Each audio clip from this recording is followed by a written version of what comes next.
All right. And I think we are live. Let's go. See if anybody ends up coming in here. Who knows? Who knows? But I guess we'll find out if anybody decides to pop in or not. Some nights I have nobody. Some nights I get up to like 5,000 people in here. It's kind of crazy. Right now, I've been on for almost a minute and I don't have anybody in here. Not looking too good. It's all right, though. It's all right. Still going to do my thing. Still going to do my thing. I'll continue to get set up. And maybe people will pop in here. Maybe people won't. We'll see what happens. Video file. Where's Sean's video at? All right. Let's add that one. I'm not surprised. Didn't mean to do that. Let's add.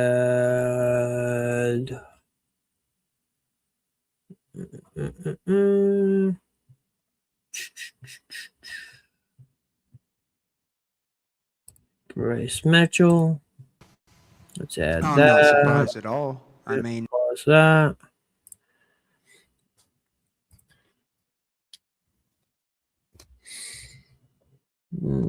Show the ticker.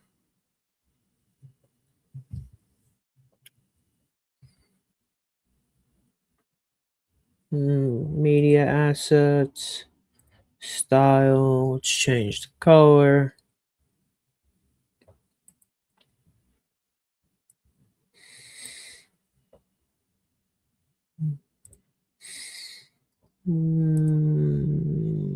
That's too big.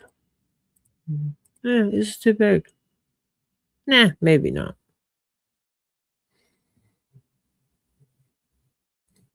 Display names. All right. So, what's going on, guys?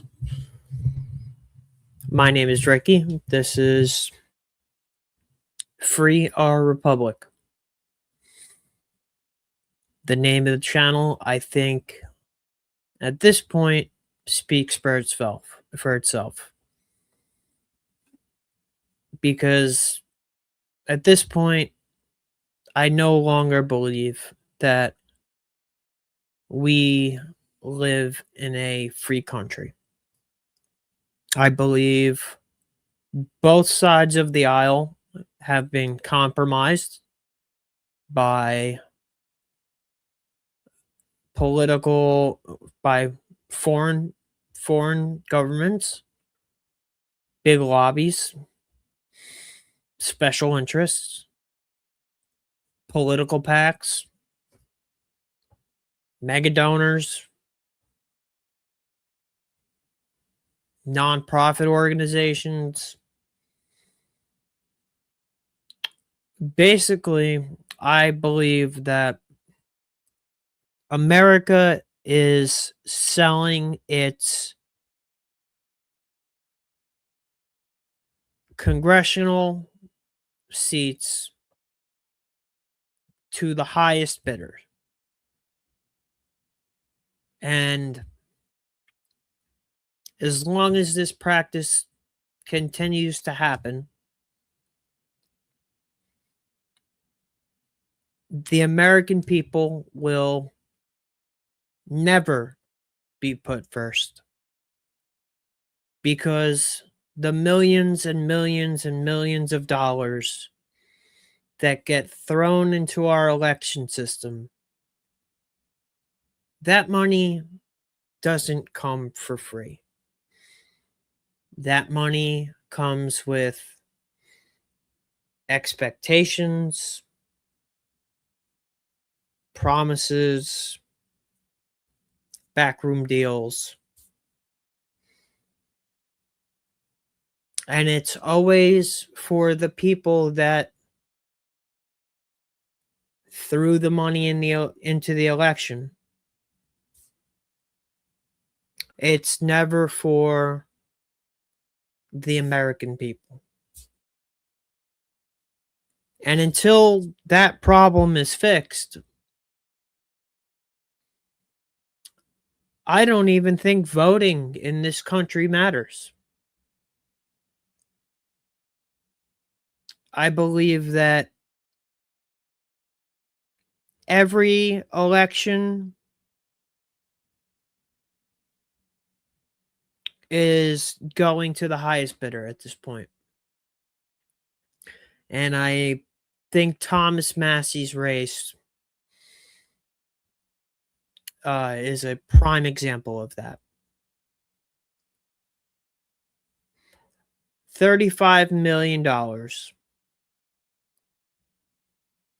by a foreign government was used in a congressional race in a district in Kentucky because a foreign lobby did not agree with this man's politics. Now, I don't really care whether you sit on the right side of the aisle, the left side of the aisle, you're an independent. It really doesn't matter. What should matter is the fact that $35 million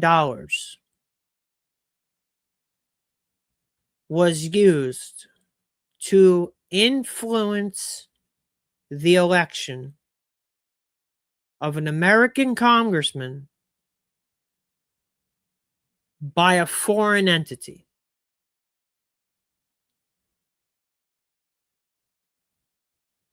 That is a problem. That is a very, very big problem. And again, I don't care what side of the aisle you're on, because it's happening on both sides of the aisle. And while people are so focused on the left and right divide, the rest of us here with half a brain on our shoulders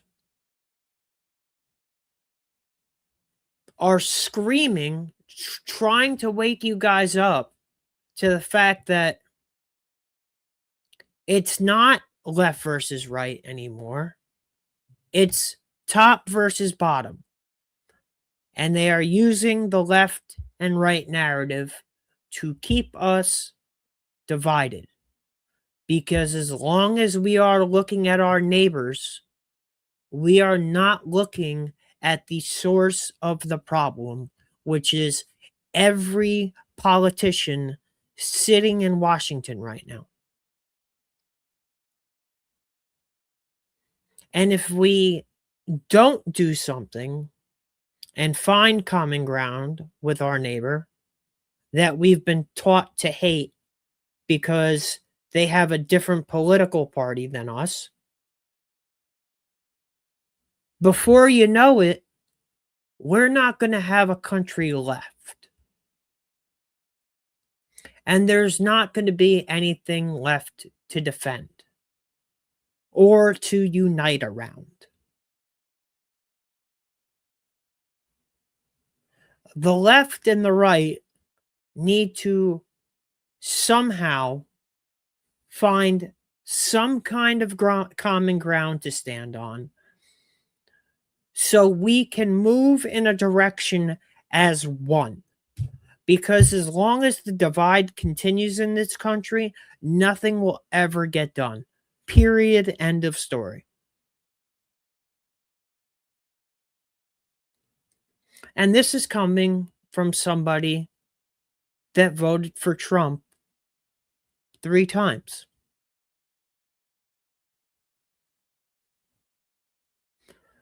They are lying to us. They are gaslighting us. They are manipulating us. They are taking advantage of us. They are doing whatever they can to stoke the divide in this country, to keep us with our fingers pointed at our neighbors instead of pointed at the political class in this country that is continually pillaging and taking every dollar that they possibly can from the average American. And quite frankly, it's disgusting at this point. And I don't understand how people have become so oblivious to the fact that it is all propaganda. No matter what side of the aisle you are sitting on, the left, the right, the middle, it is all propaganda. It is all propaganda to get us worked up, to get us pointing the finger at each other instead of pointing the finger where it really belongs and holding our politicians accountable. Whether you be on the left or the right, it doesn't matter. These people need to be held accountable for what they are doing to our country. Plain and simple.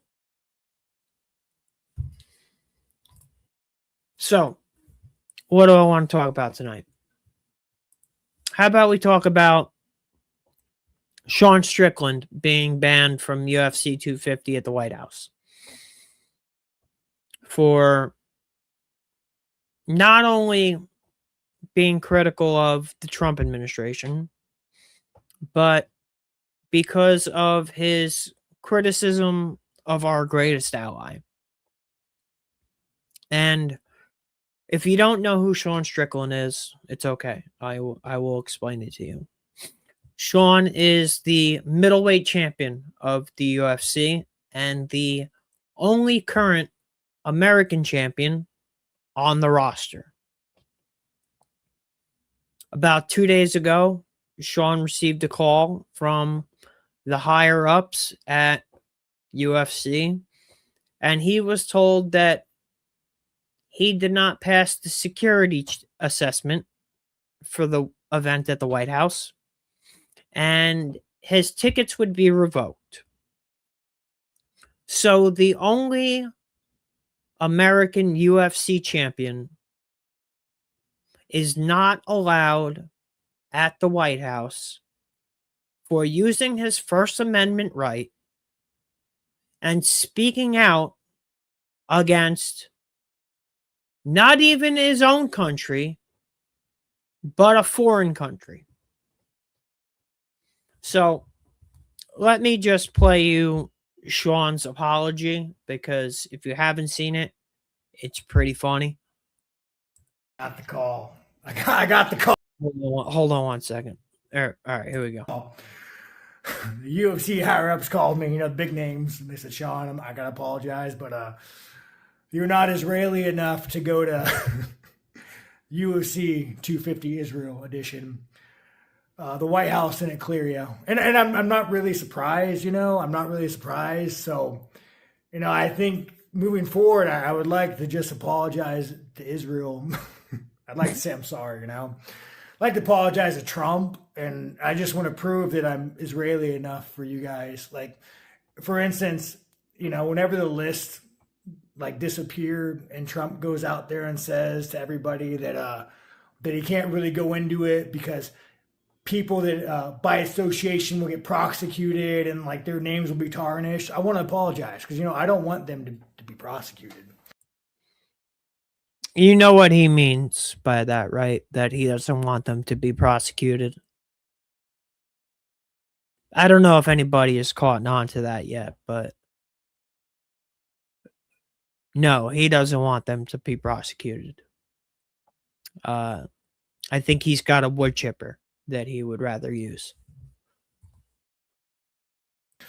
Or, you know, when Trump goes and bombs the fuck out of Iran that no Americans agree with, that cost Americans $5,000 to $15,000 to go fight Israel's war. I want to apologize. Sorry, I've been a critic of that. You know, my allegiance was apparently in the wrong place, and I just want to apologize. Or when Trump goes out there and says, "Hey, Trump, your approval ratings are the lowest it's ever been across all demographics," and Trump says, "Well, you know what? I have a 99% approval rate in Israel. I want to apologize and I want to repent you know. Apparently I'm not American enough to go to Freedom 250, but I still got my ticket. So maybe we'll just go, I'll bring the bell and we'll just stand outside the gate and we'll just let them know what we really think about Trump and Israel, you know. As you could see, Sean is a big proponent of the First Amendment, and he gives zero fucks. And I love that about him. And you know what? He should not be punished for using his First Amendment right and speaking out against what our greatest ally is doing and speaking out against the administration that has been gaslighting us since they got in office. I think it was a very big mistake to ban Sean from the event. I think it was a bad part on the White House. I think it was it looks bad on the UFC. That the only American champion that the company has that has every American support has been banned from the event. But Bryce Mitchell, and if you don't know Bryce is another person that has been, I guess you could say, surrounded by controversy for some of the things that he said,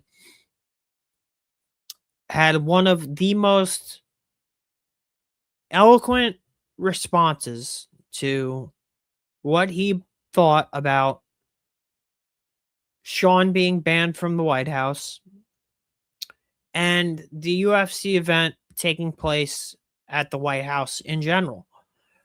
And I'm going to play that for you now. Like I said, I was thoroughly impressed by Bryce's response here. I'm not surprised at all. I mean, freedom of speech is what really makes this country great. And when you can't criticize a foreign nation, come on, man. We ought to be able to criticize our own nation, let alone a foreign nation. In fact, that's the only nation you're not allowed to criticize. So something's going to change because evil empires don't last forever. There's always a rebellion. You ever seen Star Wars? That's what's going to happen, bro. Darth Vader's going to get took down. What are your thoughts on the UFC White House just in general? Like, obviously you said that you didn't really want to be on the card anymore, but it's such a spectacle, right? I don't remember ever saying that. Okay. I do want to be on the card. You do want to be on the card. I do.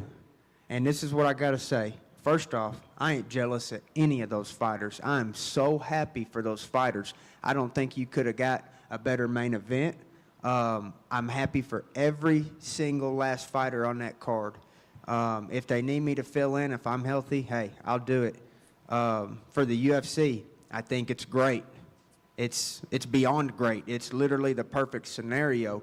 But as far as I'm an economics major. I love studying politics on the political side of things, not the UFC's business. That is, of course, they're going to say yes to it. But what I think personally is that our government is desecrating its role in society by entertaining sports.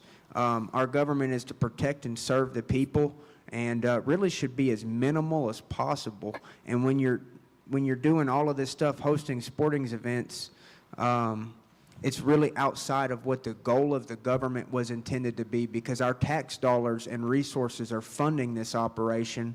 And like I said, I'm not criticizing the UFC. I love Dana. I love Hunter. I love Sean, Mick. I love all of them. And it's an amazing thing. It's a once-in-a-lifetime thing.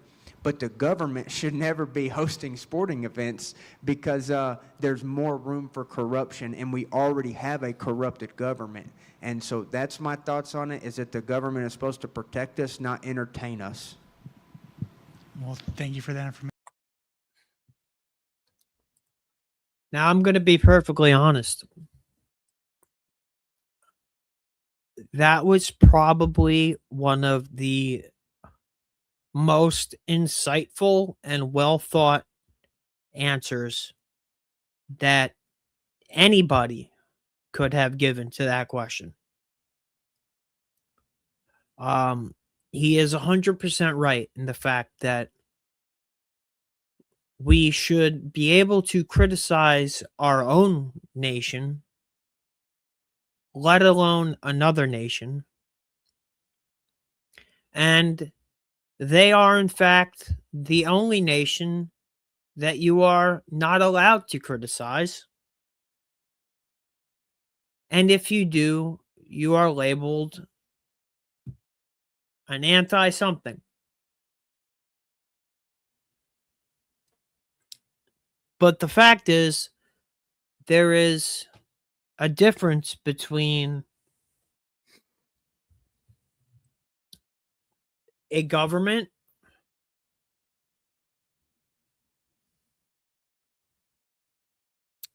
there's a difference between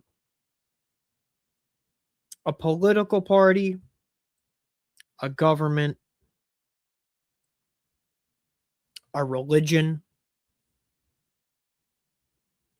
and a movement. I will never criticize somebody for their religion. If you believe in God,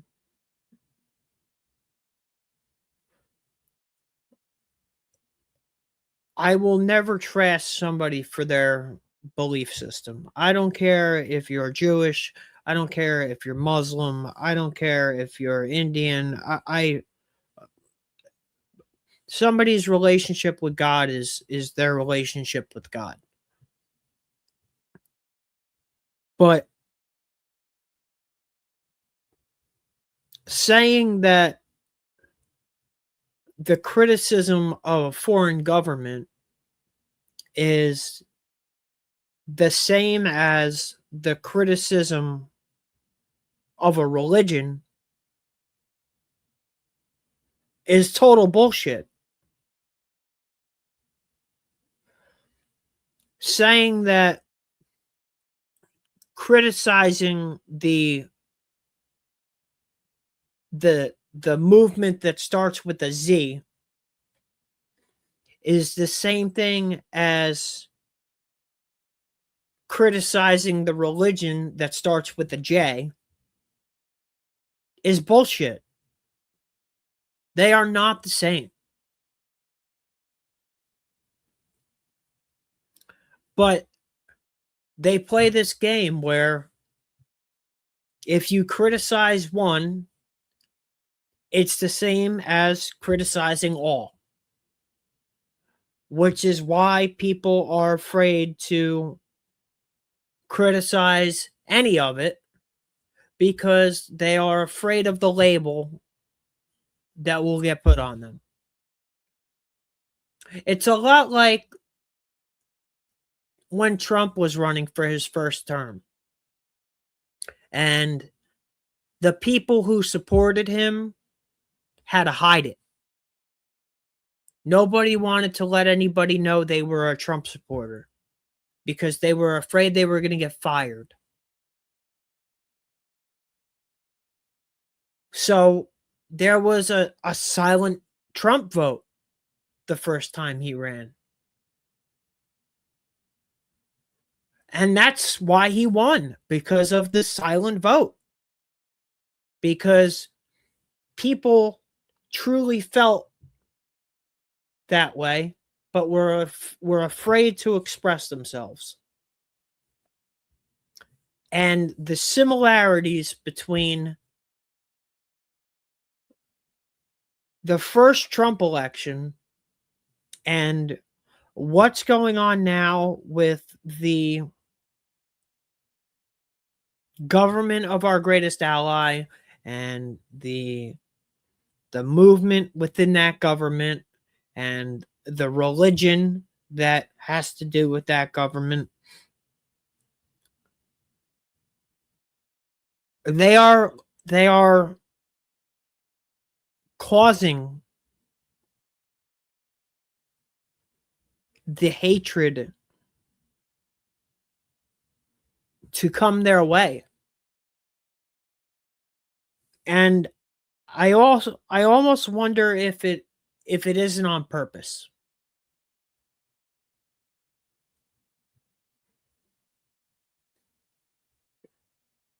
Why else would they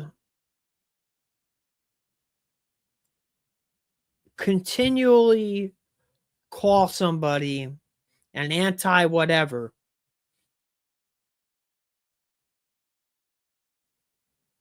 if there's plenty of evidence that they're not?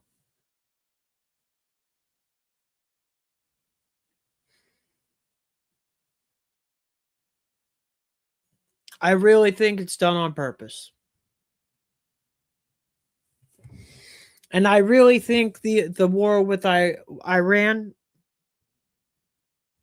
I don't think the war with Iran had anything to do with Iran. I think the war with Iran had to do with annexing southern Lebanon and getting us tied up in Iran so they could give southern Lebanon the Gaza treatment. They blew up 7 civilian bridges in one day, connecting northern and southern Lebanon, completely annexing southern Lebanon from the north.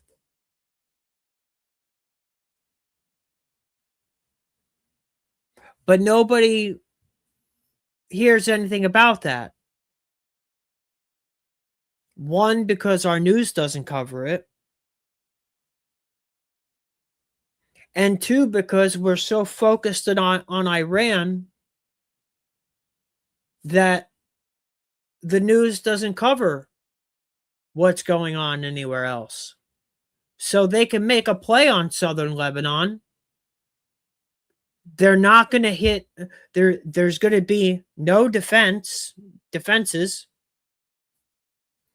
and they're just going to blow the hell out of women and children, innocent people, so they could make another land grab.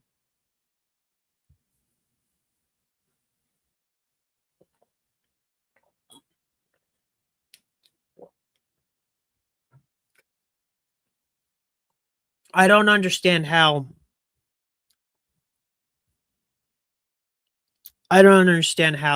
how they subverted our country as well as they did.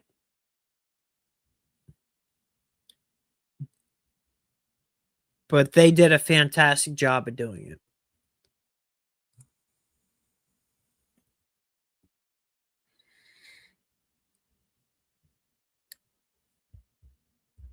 Why do we allow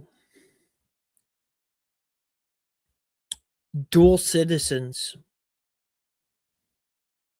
to serve our country at the national level? At any level, for that matter.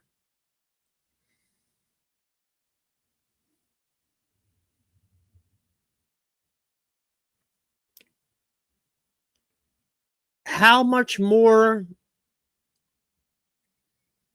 could you question somebody's loyalty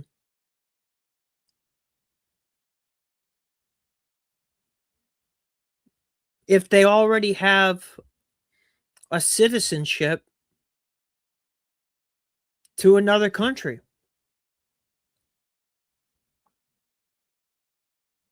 How do you know that they are making decisions based on what's best for Americans and not what's best for whatever country they're a citizen of? You really can't.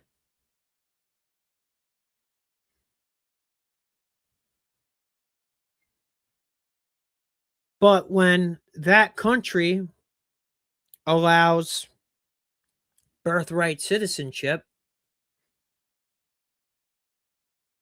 it basically allows for anybody that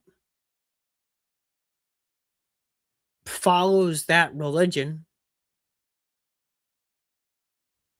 to gain citizenship, no questions asked.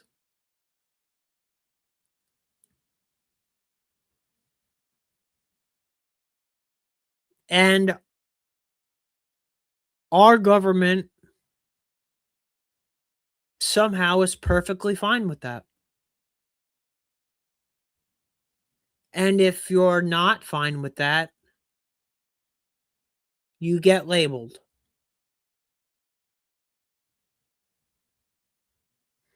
The double standards are mind-boggling, honestly.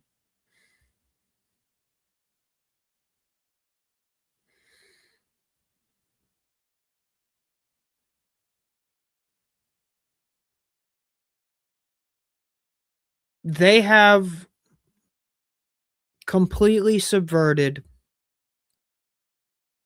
both sides of the aisle, both political parties.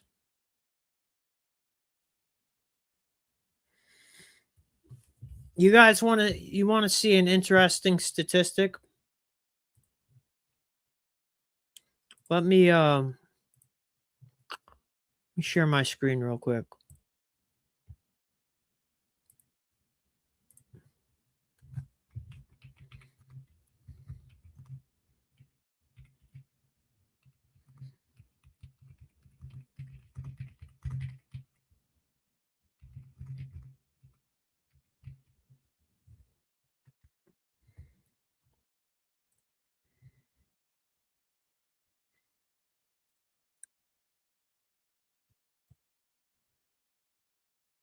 How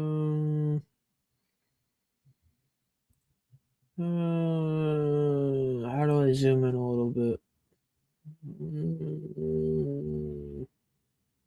Settings. I just want to zoom in. Oh, there you go. Okay. So AX Grok. What is AIPAC's success rate when backing a candidate? Typically, their success rate is 95 to 98%.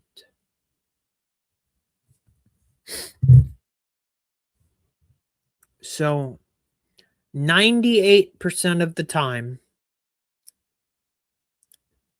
when AIPAC decides to endorse a candidate, that candidate gets elected.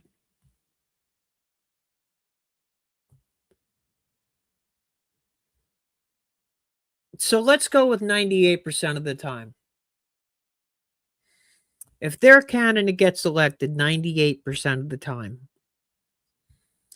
that means that only 2% of the time,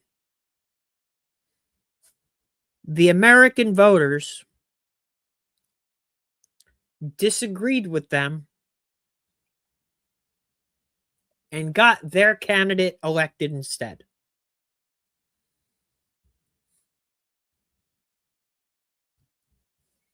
Does that sound right to anybody?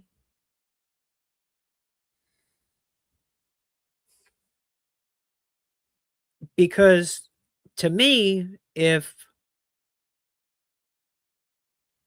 somebody got their candidate elected 98% of the time,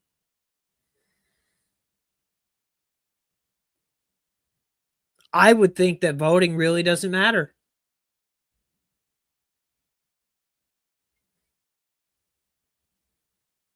Right? What's the point in voting if you have a 2% chance of beating them?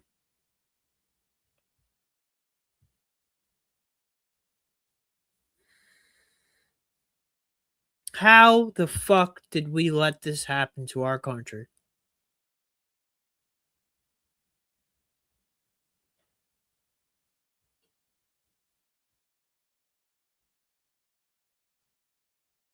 And how do we fix it?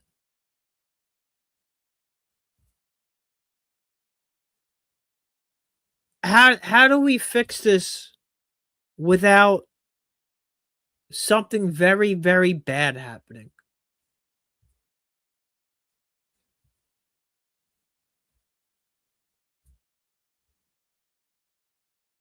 I don't know. I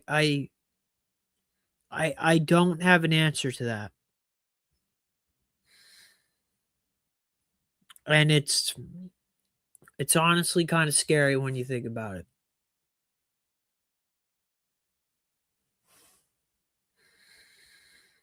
Because the solutions to that are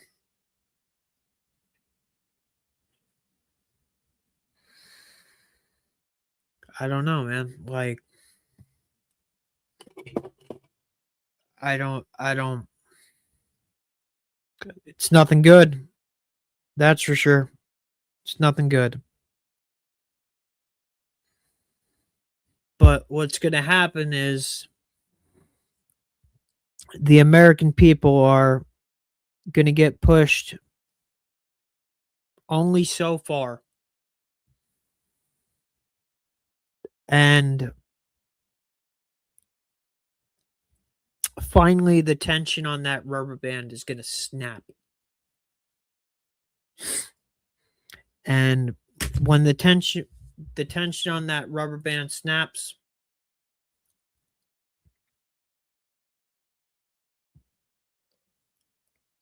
it's going to get very ugly very quick. You know, we have more guns in this country than we do people.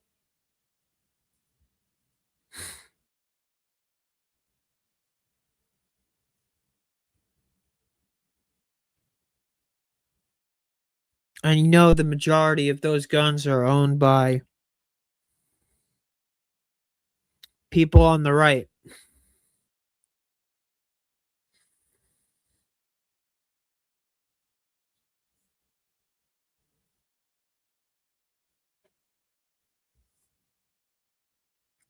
But it makes me wonder if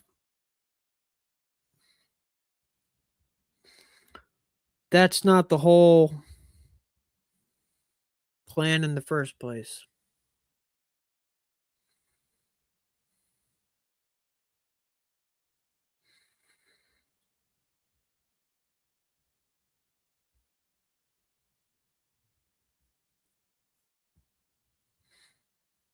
I don't know. It's a very uncomfortable and scary thought.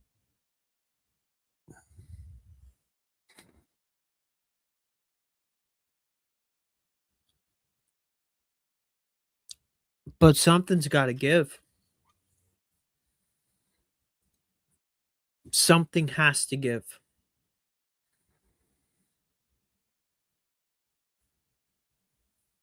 And I don't know what it's going to take or what's going to be the breaking point, but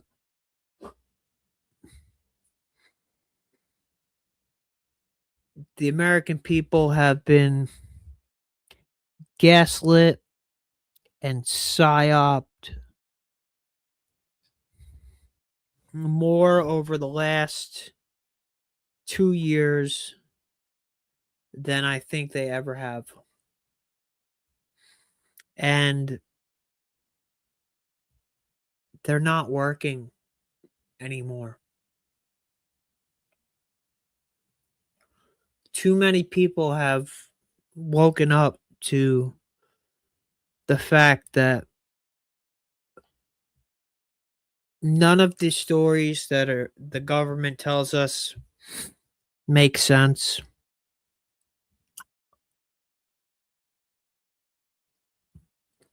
Everything from Charlie Kirk to the White House Correspondents' Dinner to the MIT shooting to the missing scientists.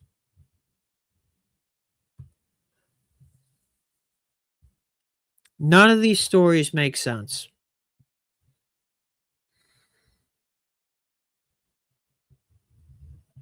Yet the public just goes along with them. And I don't understand it. I don't know if it's because people don't want to admit how fucked we really are, or people are so busy just trying to survive that they don't realize how fucked we really are. I don't know. I don't know what's with the cognitive dissonance, but the gap from what's really going on to people's perceptions of reality is so skewed at this point that I it's like we're living in different worlds.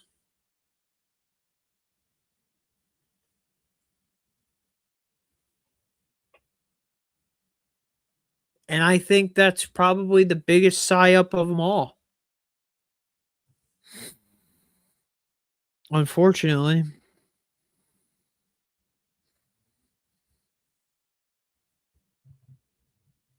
The government does not want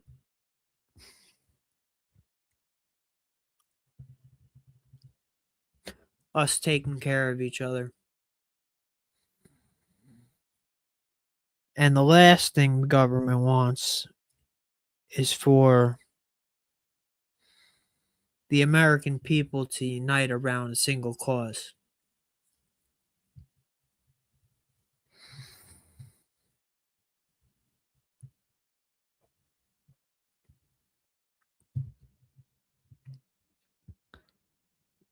But people need to wake up.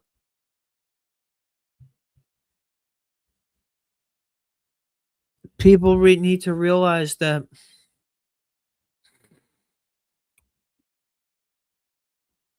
the left-right divide is it's a fucking psyop. It's a good one. And they have certainly done a very, very thorough job of manipulating everybody's perceptions of reality. Right down to the fundamentals of who people believe they are. That's how well they've done with this psyop. But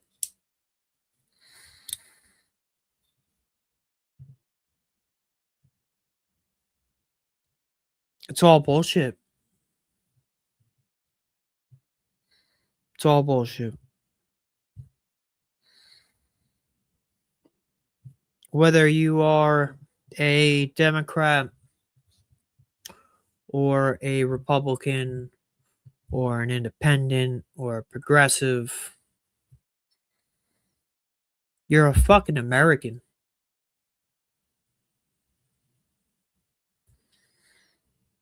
And none of these politicians in Washington give a shit about us. None of them. The only people they care about are the people that got them elected. And that is why nothing ever gets done for the American people. Because the only thing that gets done for people, or the only things that get done for people, are for the political donors, the lobbyists, the foreign governments, the political PACs. And that money doesn't come for free. That money comes with strings attached and expectations.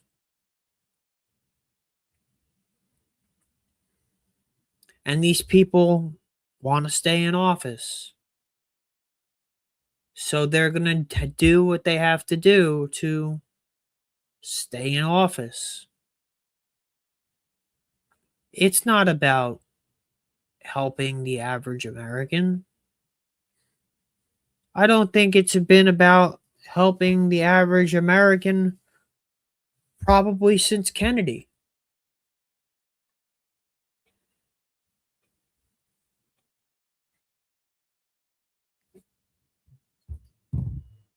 I don't know. I guess after Massey's race, I was very disappointed that our government would allow a foreign entity to throw $35 million in a Senate race that has absolutely nothing to do with their country.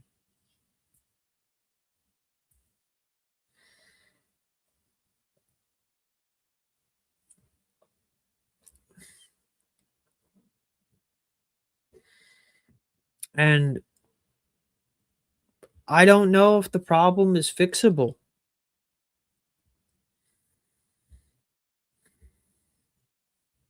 I really don't. I do know that the boomer generation is on their way out. And I do know that this younger generation has very, very low support for our greatest ally. So, whether it be the 2028 election or the election afterwards, there is going to be a reckoning in this country. And these young people that are disenfranchised, that were sold a dream,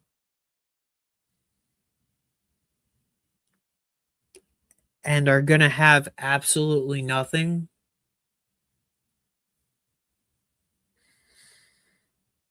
well, they're not going to have anything to lose.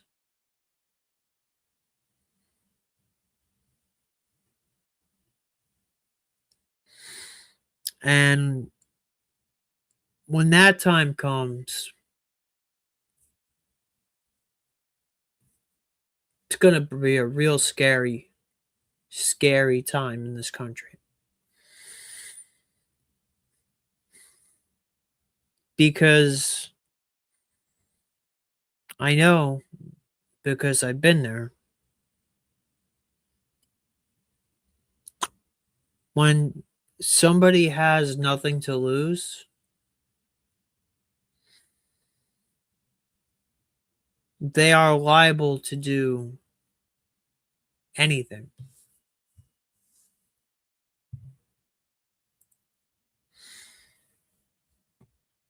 And it's the truth. It's the truth.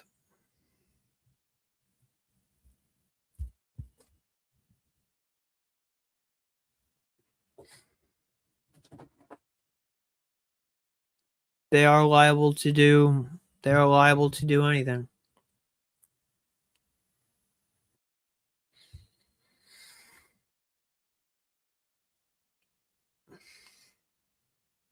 And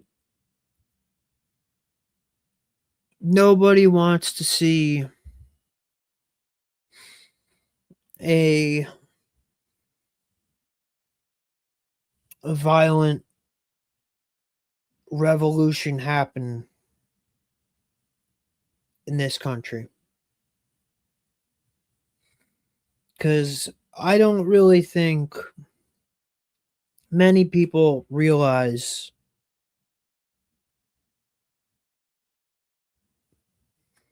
what the ramifications of something like that are. But I have a feeling that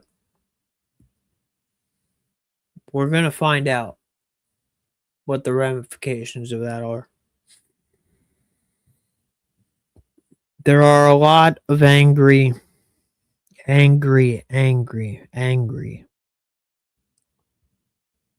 pissed off Americans right now. And they have every right to be.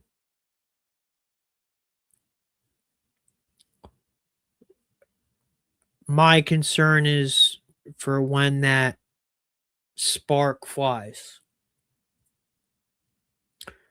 that ignites the powder keg.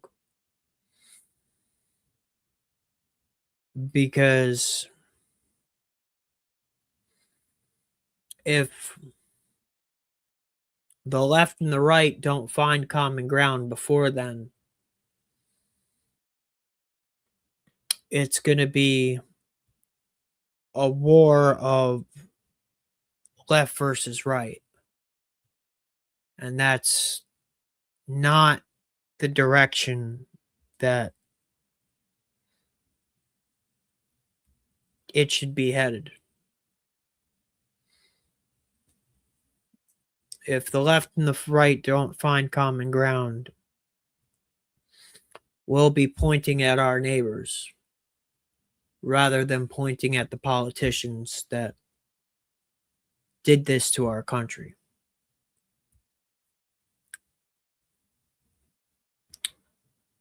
And that is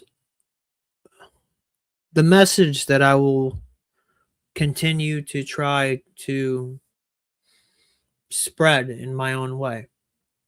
That the left versus right narrative is the biggest psyop of them all.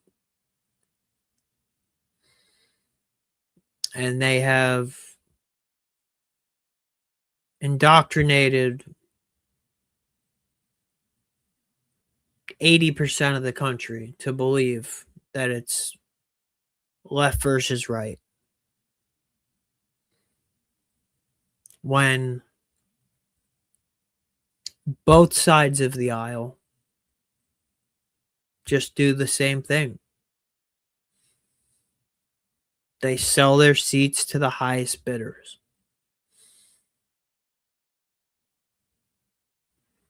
And they don't care about me. And they don't care about you.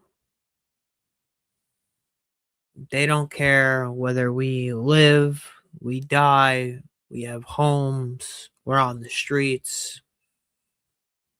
All they care about is themselves and maintaining their status and maintaining their power. And the sooner that we are able to break the spell that has been cast over this country, that pits American against American and neighbor versus neighbor, and sometimes even brother versus brother. Until we are able to break that spell,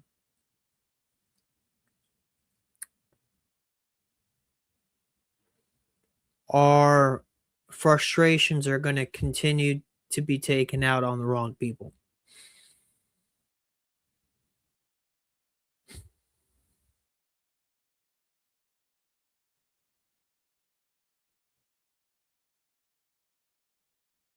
I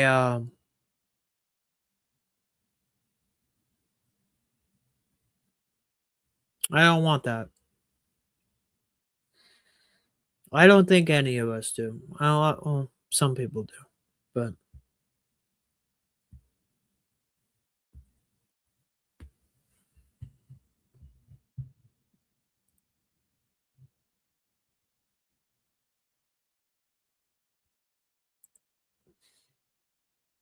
John, you're not wrong, John. You're not wrong.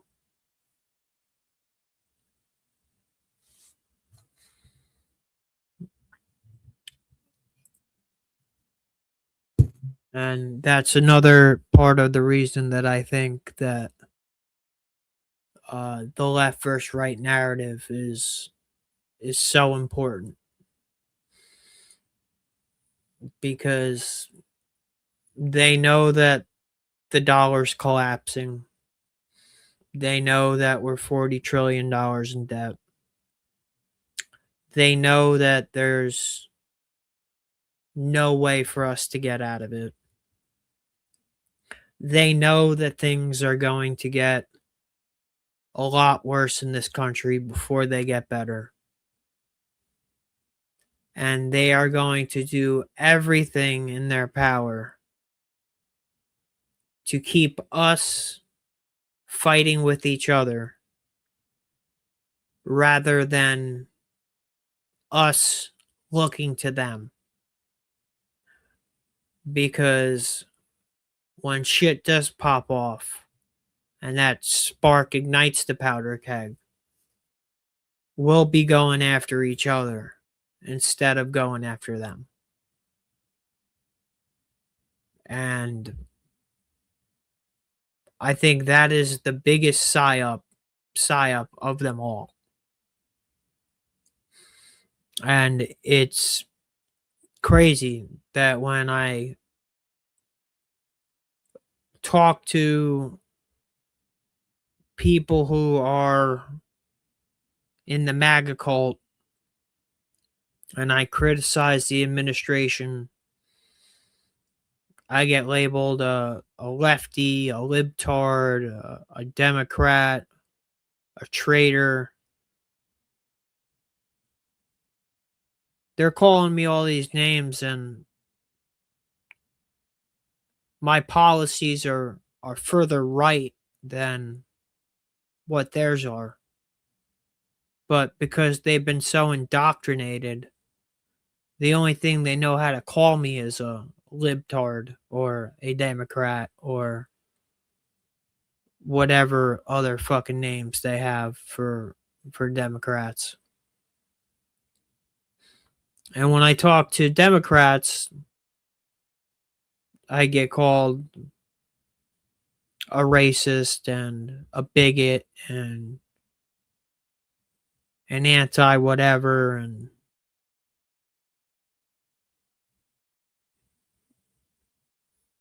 I'm none of those things.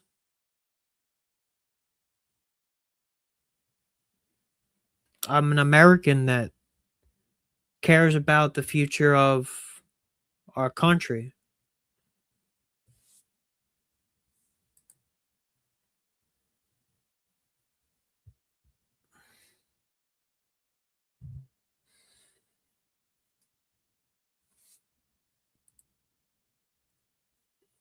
Yeah, I'm an American that cares about the future of our country, and I feel that we are speeding at 1,000 miles an hour off a cliff.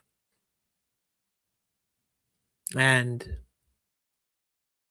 the politicians are just pillaging everything that they can before we smack the wall.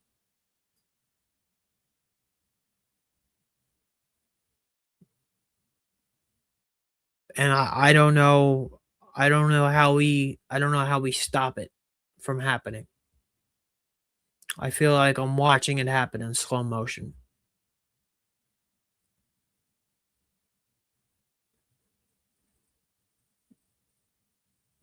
I feel like there's a few people that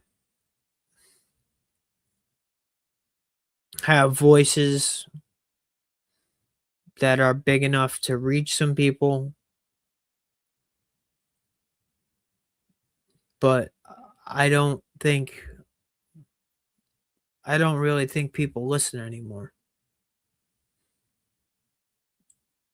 I think people are so entrenched in their partisan echo chambers that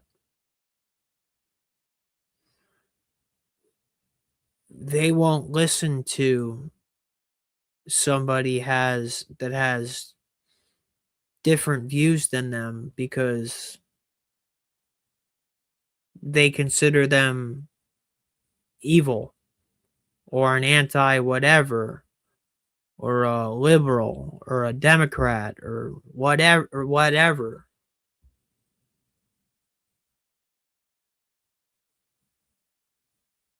I think what people need to remember is we are all fucking Americans.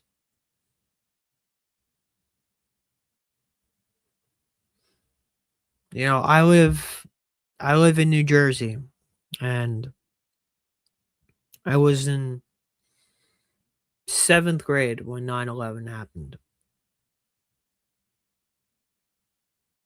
And I know 9 people that passed away that day.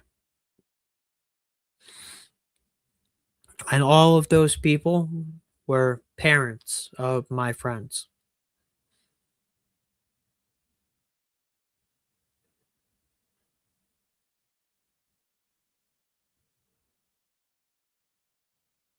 And I remember what it was like after 9/11. And it was probably the first and only time that I felt united as a country.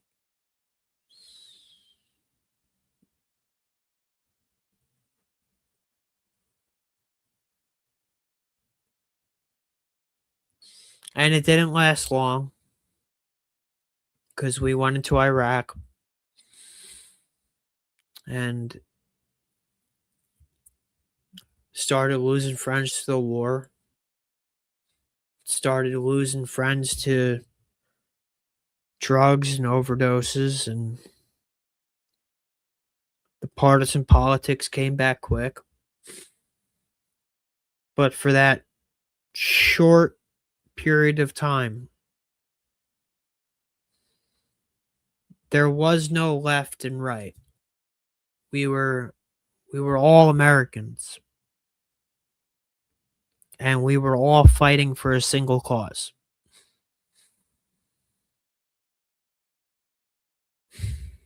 $20 years later, 25 years later, a lot of people question what that cause really was. It doesn't really matter what it was. Because what it proved was we are able to set our differences aside if we want to achieve a goal that is bigger than ourselves.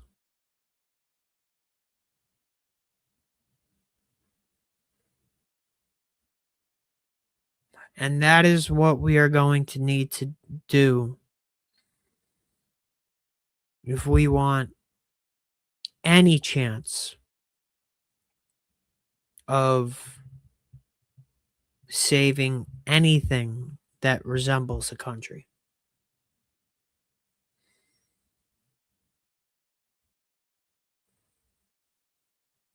And it's sad that it comes to that.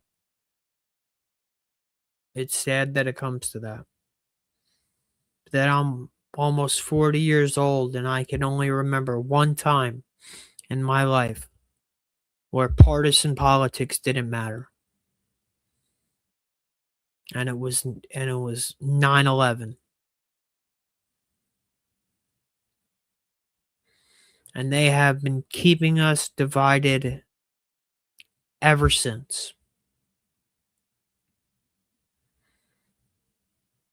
And it's been propaganda after propaganda after propaganda. Anything that they could do to keep us divided, to keep us from moving in a direction together. Because that is the one thing that scares our politicians more than anything else, is people waking up to the fact that the left versus right narrative is bullshit. And we have more in common with our neighbors than we don't.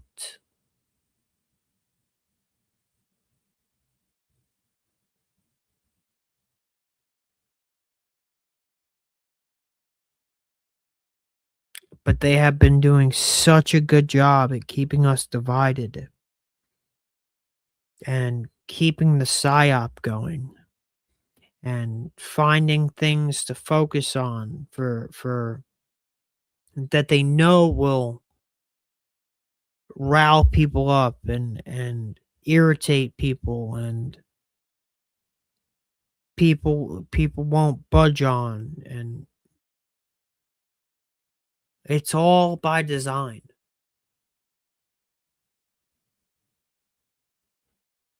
It's all by design.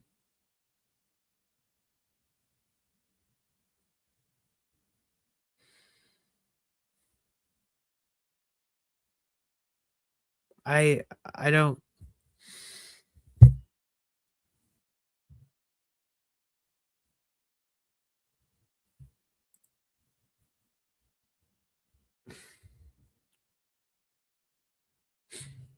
John, I agree.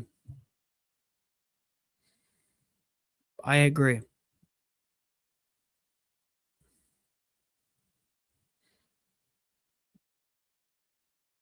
The the the thing we need to do is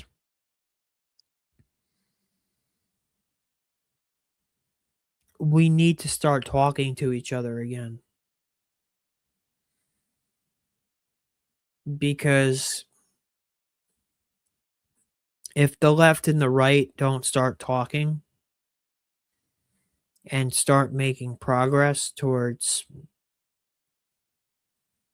finding some common ground, we're not going to have a united voice. We're going to be a divided nation.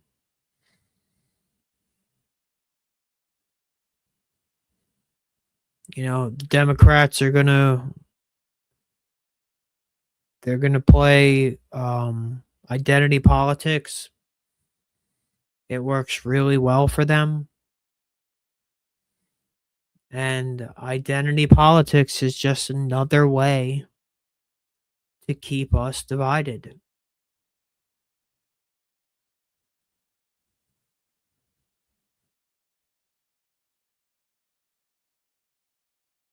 That's all it is.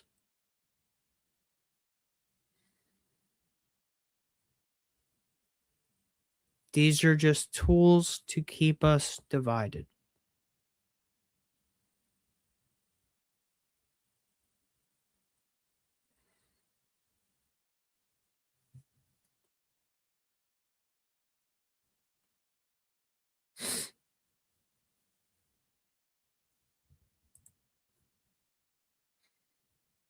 And when you have people on the right that say,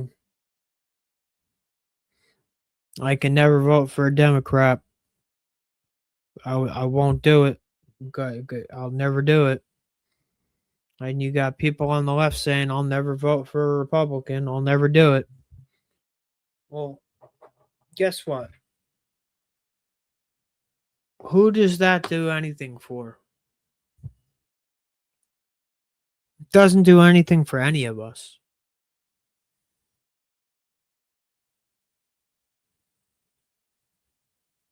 Because as long as this nation stays divided, nothing will ever get done.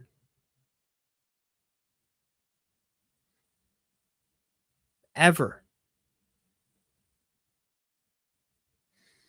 And they use everything that they can to keep us divided.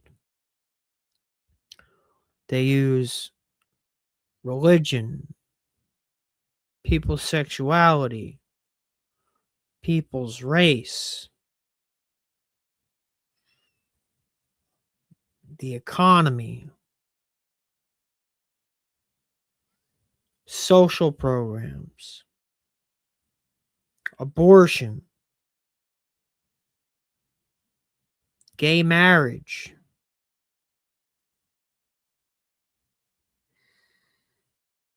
Anything that people feel a visceral need to defend their position on is always something that they keep in the public eye. Because subconsciously, it makes people constantly have that anger and angst and hate towards the people of the other side of the aisle.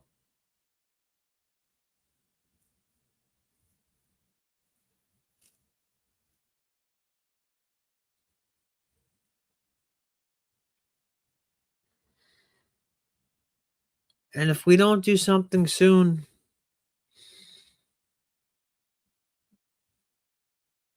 we won't have a country left.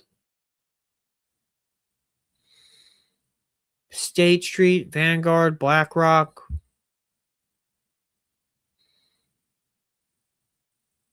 they're going to crash the dollar.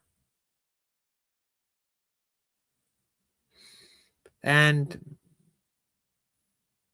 the average American from middle America is going to be left holding the bag.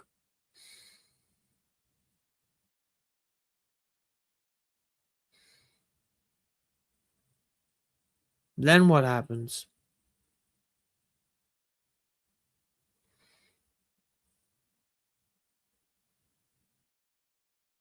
It's a scary thought.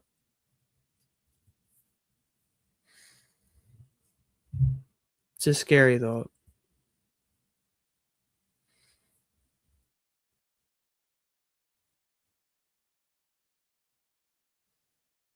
I want to leave our country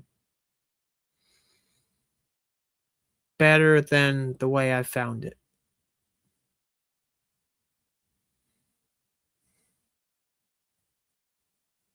I want to give an opportunity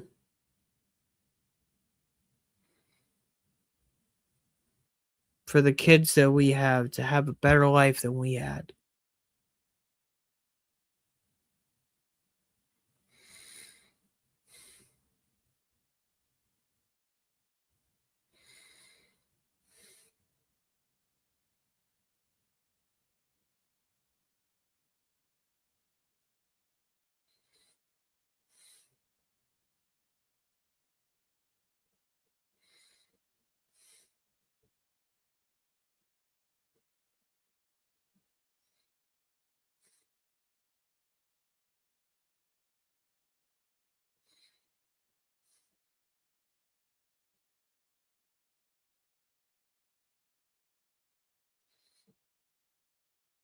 I don't know, man. I don't know. I'm sorry, guys. It's been an emotional night for me. I don't like where things are headed right now. And I don't really know if there's a way to get us to stop flying off the tracks before we do. And if we do fly off the tracks, we are in for a world of hurt. That's a fact. So I'm sorry, I'm a little bit down tonight. If you could like this stream, drop a comment down below. Let me know if you think I'm blowing this out of the proportion or not.